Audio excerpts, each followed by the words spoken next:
Welcome to study in the. इस video में हम लोग जानेंगे जो भी लोग अभी तक डीएवी ज्वाइन कर चुके हैं, ठीक है, उसके लिए स्पेशल हम वीडियो ये बना रहे हैं और ये वीडियो उनके लिए बहुत ज्यादा इंपॉर्टेंस होने वाला है। जो लोग अभी ज्वाइन नहीं किए हैं वो भी ये वीडियो देख सकते हैं क्योंकि वो कहीं ना कहीं ज्वाइन करेंगे ही। तो उसके बाद क्या प्रोसेस होता है, जैसे हम लोग डीएवी स्कूल्स में जब ज्वाइन कर लेते हैं तो उसके बाद क्या होता है, जैसे कि ये जो परमानेंट वाला सिस्टम है ये आपको परमानेंट कब करेंगे, ठीक है, कब मतलब कि आपको फिर से एग्जाम देना होगा या ये कितना बार एग्जाम देना होगा। जैसे एक ही बार, बहुत जगह सुन रहे हैं कि ज्यादा एग्जाम देना होगा, तो कितने बार एग्जाम आपको देना होगा तब जाकर आपको परमानेंट करेंगे, ठीक है।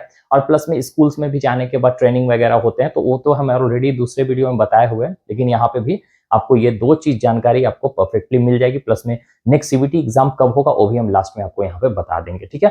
तो देख लीजिए हम यहाँ पे क्या लिखे हुए हैं कि what process will be there after joining. So क्या प्रोसेस होगा ज्वाइनिंग के बाद and what you have to do, ठीक है, आपको करना क्या है। तो देख लीजिए परमानेंट आपको कब करेंगे वो लोग।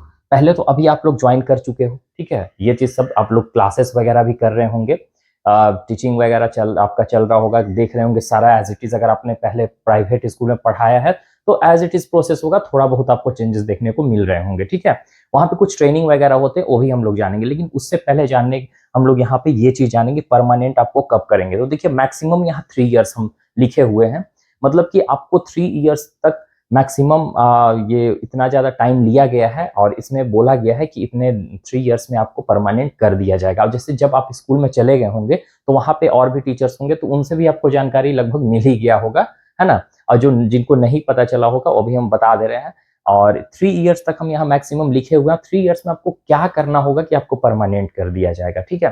तो देखिए यहाँ पे ये चीज डीएवी सीएमसी वाले बोले हैं कि जब आप सीबीटी क्वालिफाइड करते हैं तो ये बेसिकली आपके लिए 1 ईयर तक वैलिडिटी है। जब आप ज्वाइन कर लेते हैं तो 3 इयर्स तक हो जाएगा, ठीक है। तो मतलब 3 इयर्स तक आपको एग्जाम नहीं देना होगा, कोई दिक्कत नहीं, आप एग्जाम नहीं दीजिएगा तो, लेकिन वो परमानेंट आपको नहीं करेंगे स्कूल वाले, ठीक है। अब ये परमानेंट करने का क्या क्या क्या करेंगे, आपको करना क्या होगा उसके लिए। तो देखिए फर्स्ट स्टेप आपको करना क्या होगा कि जब कभी भी नेक्स्ट टाइम जो आपका नेक्स्ट सीबीटी एग्जाम होने वाला है, हम आपको पहले बता दे रहे हैं, नेक्स्ट जो सीबीटी आपका एग्जाम होगा नवंबर टू दिसंबर में आपका एग्जाम हो जाएगा, ठीक है।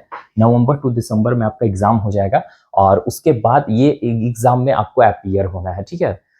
फर्स्ट हम आपको ये रिक्वेस्ट करेंगे, जितने भी कैंडिडेट मेरा वीडियोस देख रहे हैं, जो भी व्यूअर्स हैं, प्लीज आप टेलीग्राम चैनल से जाकर जुड़ जाइए, वहां पे आपको इन्फॉर्मेशन मिलते रहेगा। और जो भी कैंडिडेट ये भी ज्वाइन कर चुके हैं, अगर लग रहा है कि उनको उनके पास कुछ ऐसा नॉलेज है जो कि और लोगों के बीच में, फ्रेशर कैंडिडेट के बीच में देना चाहिए, तो आप प्लीज मेरे इंस्टाग्राम पे मैसेज पर्सनली करके हमको बताइए, ताकि हम सभी को भेज सके टेलीग्राम पे। और इससे क्या होगा कि और भी बच्चे को हेल्प हो सकेगा, ठीक है।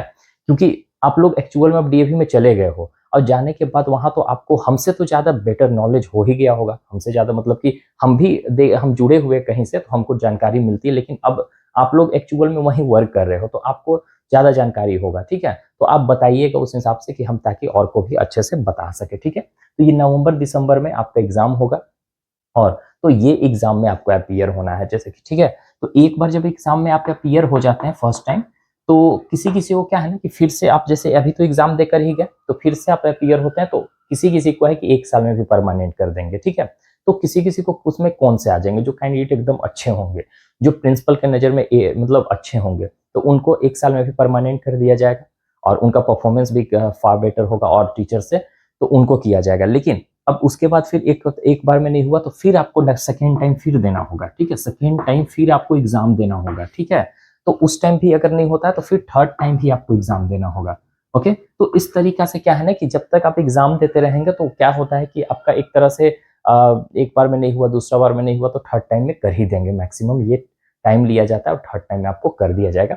अब रही बात कि सर ये एग्जाम में हम फेल हो जाते हैं तो क्या होता है, तो एग्जाम में फेल होते हैं तो आपके साथ कुछ होगा नहीं, आपको ऐसा नहीं कि स्कूल से निकाल दिया जाएगा, बस ये है कि आपको परमानेंट नहीं किया जाएगा। जैसे अभी एडॉक बेसिस पे है, टेम्पररी बेसिस पे, तो इसी तरह से रखा जाएगा, उसी में सैलरी थोड़ा बहुत इंक्रीमेंट होगा, लेकिन आपको पे स्केल नहीं दिया जाएगा, ठीक है।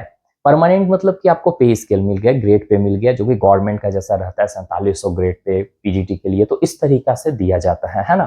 तो यही आपका परमानेंट होने का नियम है कि आपको परमानेंट कब किया, मतलब मैक्सिमम 3 टाइम आपको सीबीटी देना होगा जब जब होगा, और उस हिसाब से आपको परमानेंट करेंगे। वहां का परफॉर्मेंस आपका सब सारा कुछ देखकर री एग्जाम वही आपको सीबीटी देना होगा 3 टाइम्स, है ना। और ट्रेनिंग क्या है, देखिए ट्रेनिंग होते हैं, एक ऑनलाइन होते हैं, एक ऑफलाइन होते हैं। ऑफलाइन मतलब इन हाउस ट्रेनिंग, जैसे आपके स्कूल में, जैसे झारखंड जोन है तो झारखंड जोन टोटल यहाँ पे 8 जोन है झारखंड में, ठीक है। और 8 जोन जैसे कि मान के चलो एक 8 जोन में जी है, आई है और भी बहुत सारे जोन हैं। तो अब जैसे कि इसमें इन हाउस ट्रेनिंग होता है, टोटल हमारे पास 50 आवर्स के ट्रेनिंग होते हैं, 50 आवर्स के। तो 50 आवर्स में 25 आवर्स डिवाइडेड होते हैं। 25 आवर्स सीबीएसई करवाती है, ठीक है।